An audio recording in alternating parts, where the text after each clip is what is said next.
वक्त था वक्त मसीहा न किसी और का वक्त, मैं ना आता तो कोई और ही आया होता, मैं ना आता तो कोई और ही आया होता। A'udhu billahi minashaitani rajim. Bismillahirrahmanirrahim. Nahmaduhu wa nusalli ala rasulihi karim wa ala abdihi al-masih al-mahud alayhi salatu wassalam. Assalamu alaikum wa rahmatullahi wa barakatuhu. Wapenzi watazamaji wa MTA International Africa, karibuni tena katika kipindi chenu mkipendacho kinachozungumzia maisha matakatifu ya Hadhrat Mirza Ghulam Ahmad alayhi salatu wassalam na zile shutuma zotolewa dhidi ya maisha yake. Hivi leo katika kuchanganua na kujibu baadhi ya shutuma hizo, siko peke yangu katika studio, bali niko na wageni watakaonisaidia kujibu shutuma hizo. Kwa jina la Qasim Oponyo Sahib, na kwa upande wangu wa kushoto niko na bwana Idi Mahmud Makoha Sahib. Assalamu alaikum na karibuni katika kipindi. Wa alaikum salam wa rahmatullahi wa barakatuh.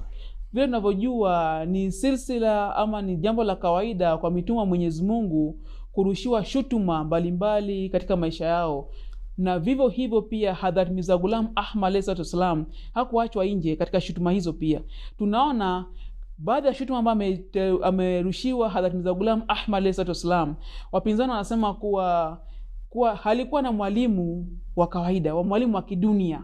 Kwa hivyo wapinzani wanasema kuwa hili swala inaonyesha kuwa hakuwa mtume, inajaribu kupinga utume wake, sababu hata mitume hakuwa na mwalimu wa kidunia. Unawezaje kujibu hili shutuma ambayo inatolewa na wapinzani wetu kuhusiana na maisha ya Masih Maud? Naam, asante sana ndugu mtangazaji.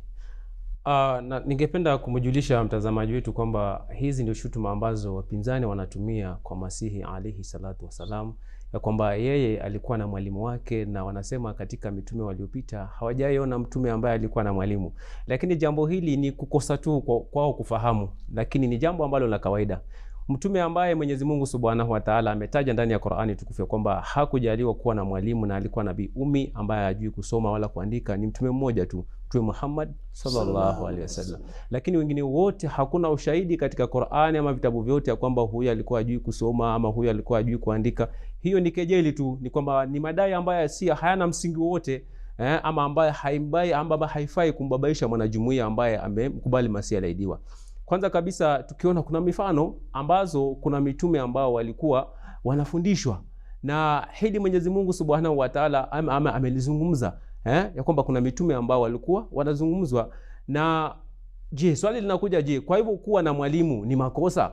Jibu ni kwamba si makosa, kwa sababu tunaona kuna baadhi ya mitume ambao walikuwa na walimu wao. Ningependa kwa faida ya mtazamaji wetu ajue kwamba kuna mitume ambao wamewekewa walimu. Kwa mfano Nabii Ismail alayhi salatu wasalam, yeye tunaambiwa kwamba yeye alikuwa anaenda na wazazi wake na ndugu zake kwa wanachuoni kujifundisha nini? Kufundishwa Kiarabu. Na maana kwamba alikuwa anafundishwa. Sasa huyo ambaye alikuwa anamfundisha ni nani kama si mwalimu? Sasa wenzetu wao, kwa sababu za ile upungufu wa elimu yao ama upungufu wa kuelewa kwao, wao wanajua mwalimu ni yule ambaye pengine ameajiriwa na serikali, ama mwalimu ni yule ambaye pengine yani ako pale nyumbani tu kwa ajili ya kufundisha. Lakini walimu ni wengi. Unapoenda mahali pengine umeenda kwa safari ama umeenda katika shughuli zako na upate kuna watu wanafundisha, kisha ukae pale usome, ushasoma kwa mwalimu. Sasa hii kwa Hadhrat Mirza Ghulam Ahmad haijamtolea utume, wala hii haitoi utume wa mtu yote. Pia ningependa kunukuu ya kwamba hadithi ambayo inazungumzia jambo hili katika kitabu cha Bukhari, katika hadithi iliyosimuliwa na Hadhrat Ibn Abbas radhiallahu anhu kuhusu Hadhrat Ismail alayhi salam, imeandikwa, waliketi huko na waliwaita familia zao ambao pia waliungana nao. Hivyo familia kadhaa zilikaa hapo. Kijana Ismail alayhi salam alikuwa akijifunza Kiarabu kutoka kwao. Kwa hivyo tunaona ya kwamba Nabii Ismail alayhi salatu wasalam pia yeye alikuwa ni mtume wa Mwenyezi Mungu Subhanahu wa Ta'ala, lakini alikuwa na walimu wake ambao walikuwa wanamfundisha. Kwa hivyo kufundishwa ama kuwa na mwalimu, hii haitangui utume wa mtu. Na pia Nabii Isa alayhi salatu wasalam pia yeye tunaambiwa kwamba alikuwa akienda katika sinagogi kusoma kule. Kwa hivyo ndugu mtangazaji, hili kwa Hadhrat Masih Maud halina pingamizi yoyote, ni jambo la kawaida kwa Mwenyezi Mungu Subhanahu wa Ta'ala. Naam, nashukuru sana kwa maelezo yako, lakini mwalimu Sahibu, kuna kitu ungependa kuongezea katika hiyo? Naam, naweza kuongezea. Bila shaka tunapata katika maandiko matakatifu kwamba Isa bin Maryam alikuwa anaenda kwenye masinagogi ya Kiyahudi, na kule alikuwa anaenda kujifunza, na alijifunza mambo mengi kuhusu Taurati. Hata alikuwa mwenyewe anaongea akisema kwamba walimu ni wale Mafarisayo, waandishi na Masadukayo. Kwa hivyo yeye pia alikuwa mwanafunzi kabla hajapewa unabii na Mwenyezi Mungu. Naam, shukrani. Nashukuru sana kwa maelezo hayo, na hiyo maelezo ya ziada uliotoa, natumai na imenufaisha msikilizaji. Kuna pia shutuma ambayo pia imetolewa, wanasema kuwa alikubali kupigwa picha licha kuwa imeandikwa katika hadithi kuwa kila mtengenezaji picha yu motoni. Kwa hivyo hii utaelezaje hii? Inamaanisha huyu Masih Maud alayhi salam hakuwa hajui mambo ya picha ni haramu, ama picha kama alikuwa anajua, je, inamaanisha picha si haramu ama ni vipi? Ndugu mfawidhi, uelewa mbaya wa maandiko ya Mwenyezi Mungu na hata historia unasababisha watu walete stihzai kwa manabii wa Mwenyezi Mungu. Sayyidina Ahmad alayhi salatu wasalam mwenyewe akizungumzia swala hili alisema ya kwamba kwa hakika kuhusiana na swala la picha ni kwamba mimi sijawahi kumruhusu mtu yeyote kuchukua picha yangu itumike kama sanamu ama ya kuabudu. Akasema mimi ni adui wa mtu yeyote ambaye atatumia picha yangu kama ya kuabudu ama ya sanamu. Lakini akasema kwa sababu ya maendeleo ambayo yanaibuka hivi sasa, teknolojia inaibuka sehemu za Ulaya, wakati mwingine hawa wenyeji wa Ulaya wakitaka kumjua mtu wanataka wachunguze kutoka kwa uso wake kwa picha, wanaomba picha. Kwa hivyo kwa sababu hii sasa picha huwa inaangaliwa na wanatumia kwa malengo maalum, kwa sababu wakati wanapoangalia hii picha wanagundua kwamba huyu mtu, je, ana matendo ya aina gani kutoka tu kwa hiyo picha, na ni sayansi inayoitwa physiognomy. Katika hiyo physiognomy hata wakaangalia Sayyidina Ahmad alayhi salatu wasalam amesema kwamba kutoka Marekani waliniandikia barua na pia kutoka Ulaya wakisema kwamba tumechunguza kwa sura yako katika ile picha na tukaona kwamba mtu aliyemo katika hiyo picha hawezi kuwa mtu muongo. Kwa hivyo sawa na madai ambayo unadai na sura iliyomo katika picha hatuoni kama inaleta uongo. Pia akaelezea kwamba mama mmoja kutoka Marekani pia aliniandikia barua na akasema kwamba nimeangalia picha yako nikakuta kwamba hii picha inafanana na ya Yesu alayhi salatu wasalam. Kwa hivyo hapa ikaonekana kwamba Sayyidina Ahmad alayhi salatu wasalam akasema, binafsi mimi nasema katazo la picha si la dhati. Kwa sababu katazo la picha si la dhati kwa sababu picha ikiwa inatumika kwa njia nzuri haina tatizo lolote, na akanukuu Mtume Muhammad sallallahu alaihi wasallam hadithi ya Sahih Bukhari isemayo kwamba innamal a'malu binniyati, yani matendo huhukumiwa kwa nia yake. Kwa hivyo ikawa kwamba Sayyidina Ahmad alayhi wasallam ameeleza vizuri, akasema kwamba sasa kwa sababu ya matumizi ya teknolojia wakati huu, ni kwa sababu unaona hata wakati mwingine watu wanapiga picha zile ambazo zina miale yake inashika mpaka mifupa, mishipa, kila mahali, na zinatumika na madaktari kuchunguza ugonjwa wa mtu. Na unakuta kwamba magonjwa kama ya mifupa, ya viungo, ya mgongo na magonjwa mengineyo hata ya misuli na mifupa, yote yanaonekana katika ile picha na inawapa urahisi wa kufanya kazi yao ya matibabu, inakuwa rahisi. Aidha tukiangalia pia katika historia tunakuta kwamba hawa manabii, hawa Mayahudi walikuwa wanaweka picha za manabii wao, na hata waliweka na picha ya Mtume Muhammad sallallahu alaihi wasallam. Vile vile Mtume Muhammad sallallahu alaihi wasallam katika njozi ya Miraj alikuta kule mbinguni, alionyeshwa picha ya Hadhrat Aisha radhiallahu anha kwenye kitambaa cha hariri.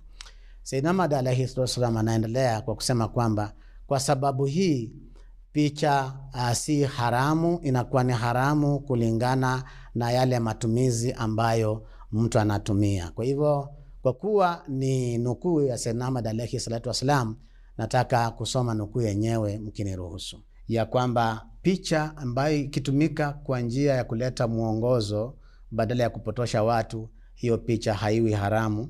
Na kwa hivyo imeandikwa katika Ruhani Khazain juzuu ya 21 Barahina Ahmadiyya sehemu ya 5 ukurasa wa 365 hadi 367.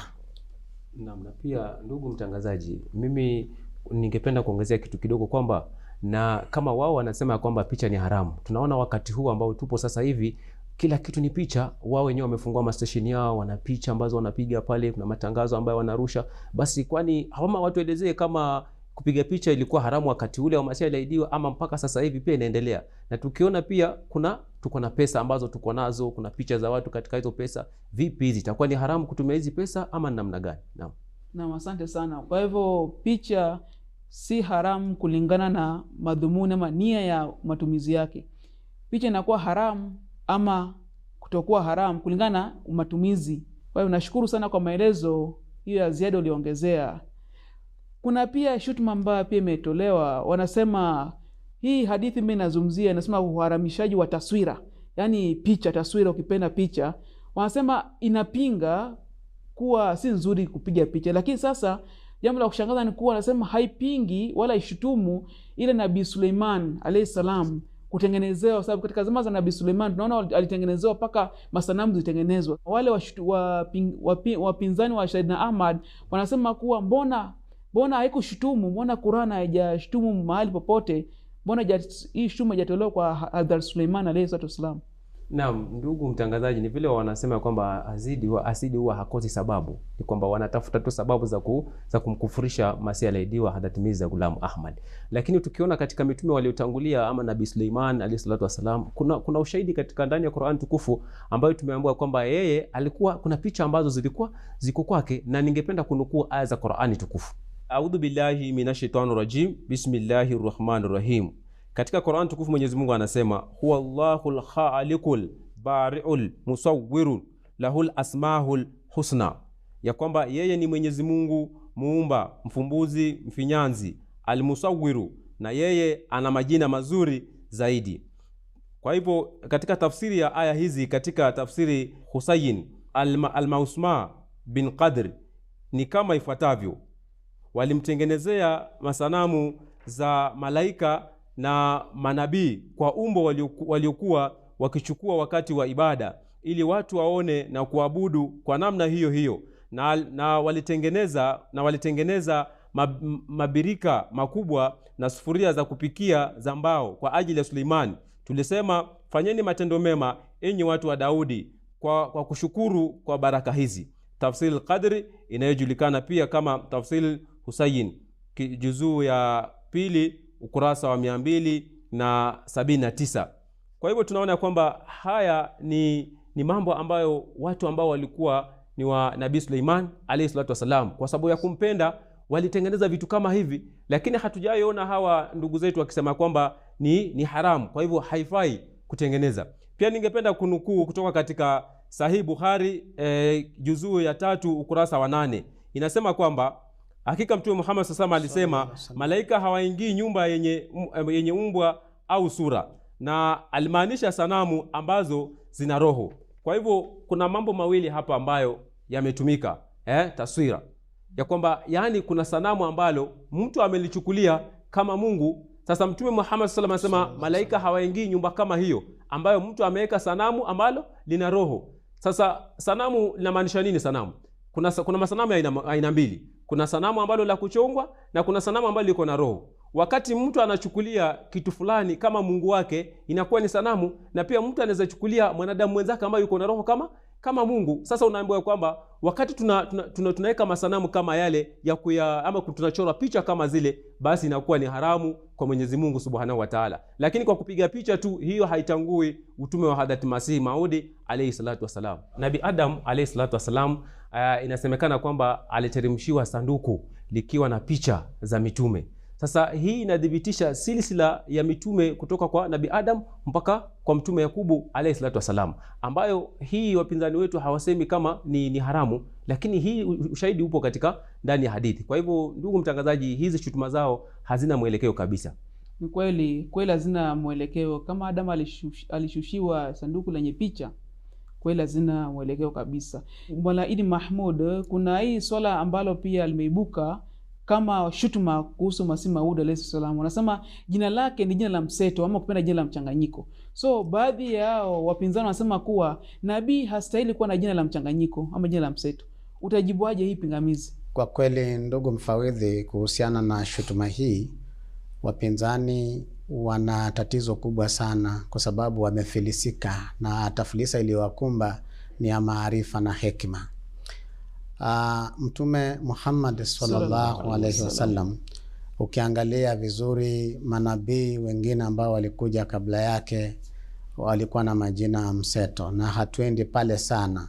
Ningelipenda tu kueleza kwa madhumuni ya Hadhrat Mirza Bashiruddin Mahmud Ahmad radhiallahu anhu, Khalifatul Masih Thani, alieleza akasema kwamba hiki ni kioja kwa watu wale ambao wanasema kwamba nabii hapaswi kuwa na jina mseto, kwa sababu manabii waliotumwa hapa duniani ni wengi sana, ambao hata idadi yao haijulikani, na wale ambao wamekisiwa kwamba wamekuja sawa na hadithi aliyopokea Mtume sallallahu alaihi wasallam, sawa na vile alipokea Mtume Muhammad sallallahu alaihi wasallam, ni 1,124,000.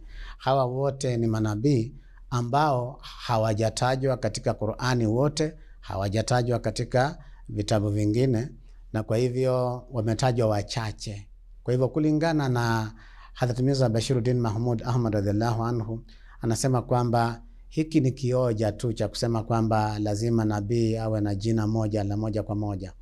Akaendelea kusema kwamba ni kama anamithilisha na mfano wa yule mtu anajiita nabii na na ndevu nyingi, alafu pia na urefu wake ni kimo kirefu, alafu akasema watu wakachukulia kwamba basi nabii yeyote nitakana awe na maumbile kama yale, awe na ndevu nyingi hivyo, na awe na kimo cha urefu kama kile, na muonekano wa yule nabii. Hali ya kuwa Mwenyezi Mungu anaumba watu kwa maumbile tofauti, kwa sura tofauti. Hauwezi kusema kwamba lazima nabii awe kiasi fulani ama fanane na fulani. Hili ni jambo la ajabu sana.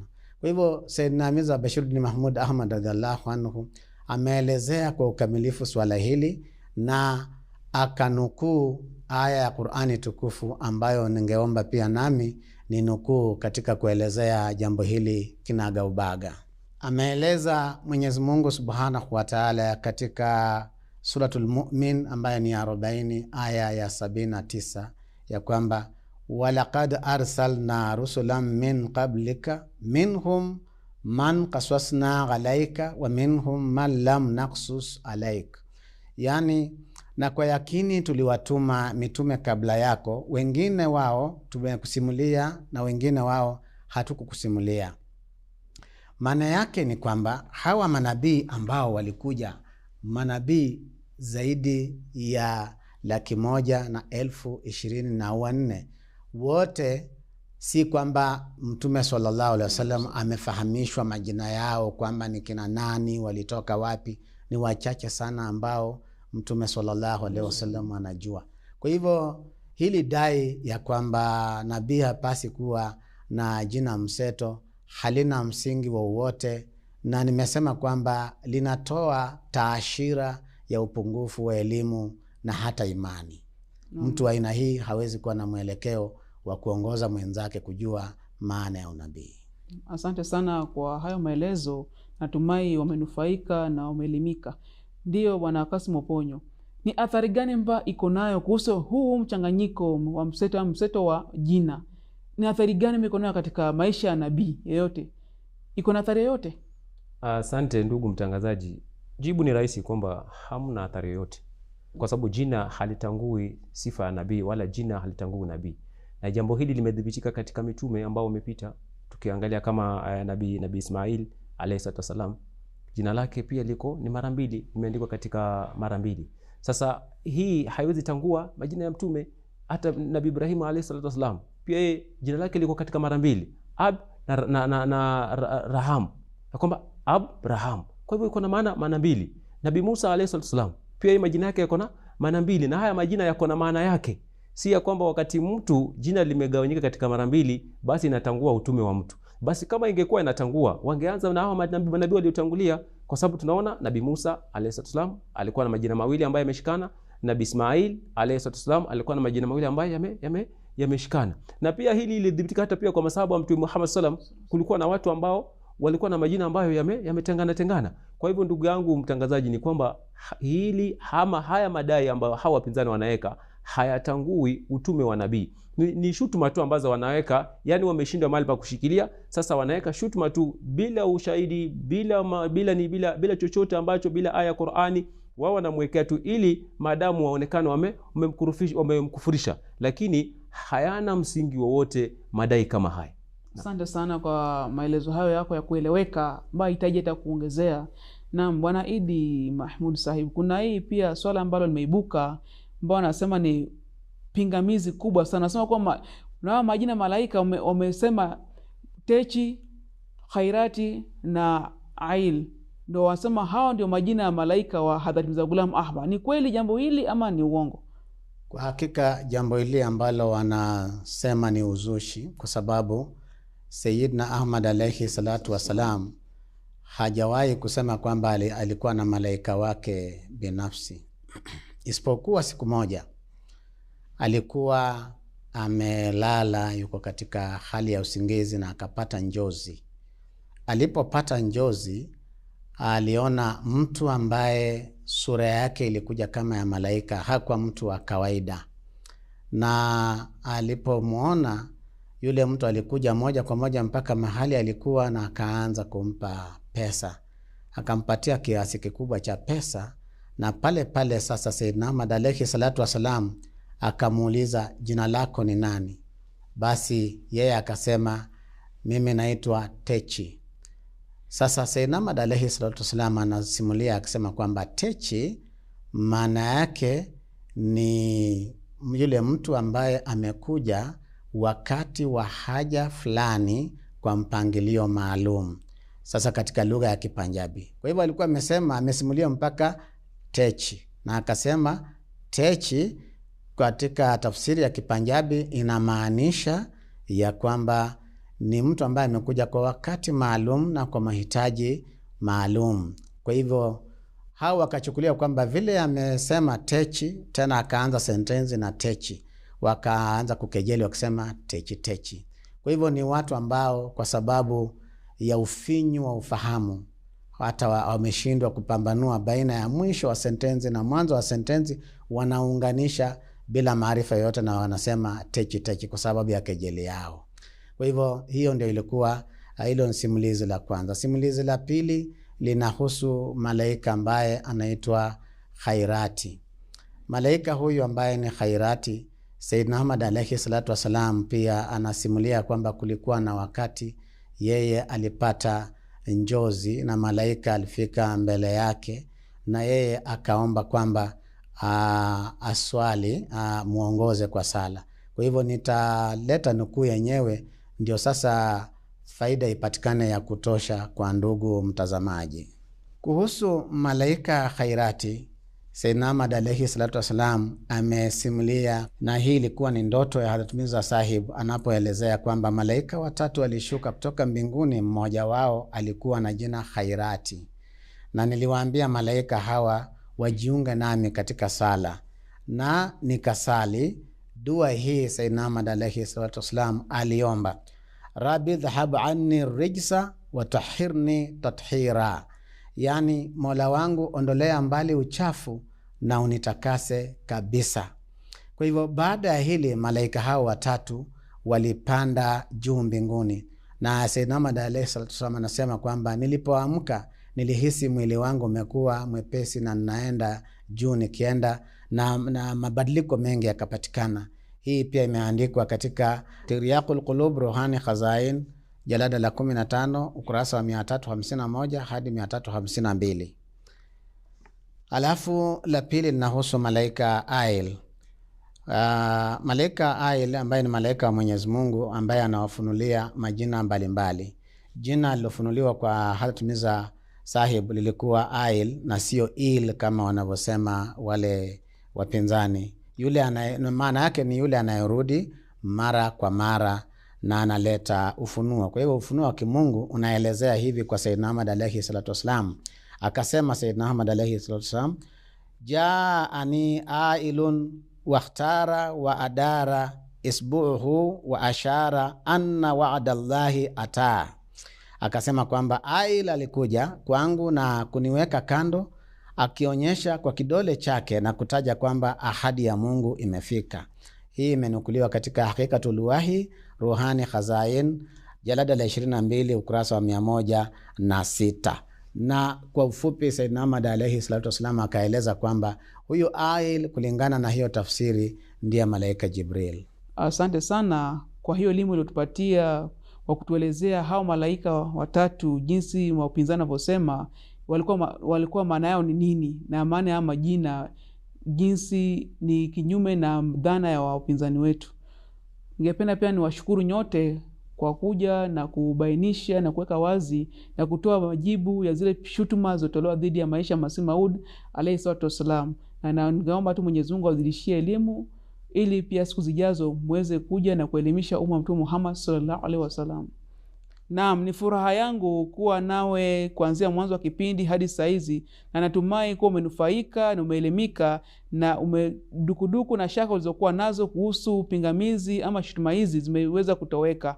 Sina la ziada hadi siku nyingine tukapokutana tena majaliwa Mwenyezi Mungu, na kuacha kwa kusema assalamu alaikum wa rahmatullahi wa barakatuhu. यारो मसीह वक्त के थी जिनकी इंतजार, यारो मसीह वक्त के थी जिनकी इंतजार, राह तकते तकते जिनकी करोड़ों ही मर गए।